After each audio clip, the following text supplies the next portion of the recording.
यांनी जे वक्तव्य केलेलं आहे की महाराष्ट्रामध्ये दंगली व्हायला पाहिजेत, दंगली का होत नाही आहेत, अशा पद्धतीचं वक्तव्य हे विरोधी पक्षाची आणि महाविकास आघाडीची भूमिका जी काय आहे ही ती त्यांच्या तोंडातून आलेली आहे। या महाराष्ट्रामध्ये अशा अपघातानंतर वातावरण पेटवायचं, लोकांची माती भडकवायची आणि दंगली घडवायचा हा विरोधी पक्षांची जी मोडस ऑपरेंडी आहे, जो त्यांचा प्लॅन आहे, तो चंद्रकांत खैरे यांच्या तोंडातून बाहेर आलेला आहे, त्यांची भूमिका बाहेर आलेली आहे। केवळ महायुतीचे मुख्यमंत्री असतील, उपमुख्यमंत्री असतील आणि पूर्ण मंत्रिमंडळ जे काम करते, लोकांच्या हिताचं काम करतं आहे, त्यामुळे त्यांच्या पायाखालची वाळू सरकलेली आहे। आणि लाडकी बहीण योजना असेल, अनेक योजना असतील, त्या योजनांद्वारे सरकार लोकांपर्यंत पोचतं आहे, सर्वसामान्य गरिबांपर्यंत पोचतं आहे, शेतकऱ्यांपर्यंत पोचतं आहे, कामगारांपर्यंत पोचतं आहे, महिलांपर्यंत पोचतं आहे आणि तरुणांपर्यंत पोचतं आहे। आणि निवडणुकीमध्ये आपला काही थारा लागणार नाही, आपलं काही खरं नाही, हे त्यांच्या लक्षात आल्यानंतर अशा प्रकारे आंदोलनं करायची आणि लोकांची माती भडकवायची हा विरोधी पक्षाचा प्लॅन चंद्रकांत खैरे यांच्या तोंडातून बाहेर आलेला आहे।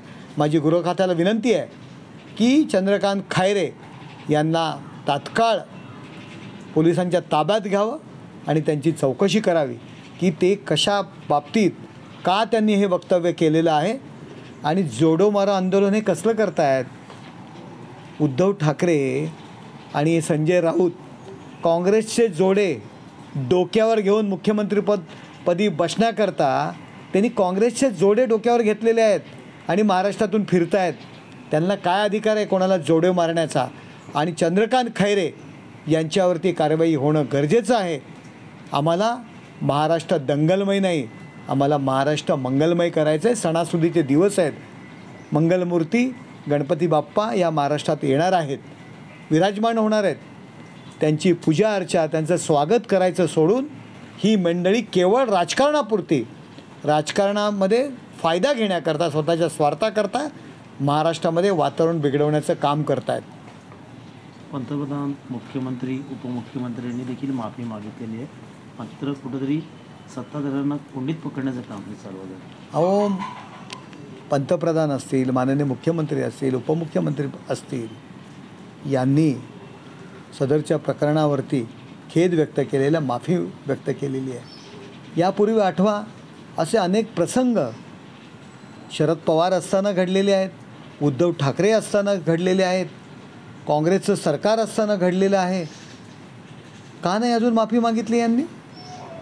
काय नाही त्याबद्दल खेद व्यक्त केला? केवळ राजकारण करायचं, परंतु महाराष्ट्रातील जनता दुधखुळी नाही आहे। आपण कितीही महाराष्ट्र पेटवण्याचं काम केलं तरी महाराष्ट्रातील जनता तुम्हाला मतदानाच्या आगीमध्ये होरपळून टाकणार आहे आणि पुन्हा एकदा महायुतीचं सरकार या महाराष्ट्रामध्ये येणार आहे। शरद पवार म्हणाले की मी 2 महिन्यात सरकार आणेल आणि अस्वस्थ बसणार नाही असं मी। पवार साहेबांना सरकार आणायचं आहे, प्रयत्न करतायत, स्वतःच्या मुलीला मुख्यमंत्री करायचं आहे, त्यासाठी धावतायत, प्रयत्न करतायत। विरोधी पक्ष म्हणून त्यांनी ते काम करावे, परंतु अशा पद्धतीने वड्याचं तेल वांग्यावर आपण काढतो, अशा पद्धतीने छत्रपती शिवाजी महाराज यांचा उपयोग राजकारणाकरता जे करतायत ते अत्यंत खेदजनक आहे की ज्यांनी कधी छत्रपती शिवाजी महाराजांना मानलंच नाही असे शरद पवार आहेत, त्यांच्याबद्दल कधीच कौतुकाचे 4 शब्दही काढले नाहीत असे शरद पवार आहेत। ते आज छत्रपती शिवाजी महाराजांच्या नावाने राजकारण करण्याचं जे काय त्यांचं नियोजनबद्ध, आज चंद्रकांत खैरे बोललेत की दंगली का घडल्या नाहीत, म्हणजे ही मंडळी दंगली घडायच्या वाट पाहत आहेत, परंतु महाराष्ट्रातील जनता यांना थारा देणार नाही।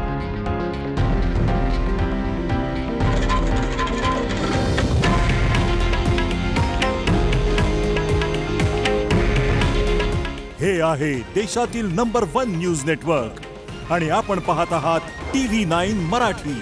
काळजी तुमची, हित महाराष्ट्राचं।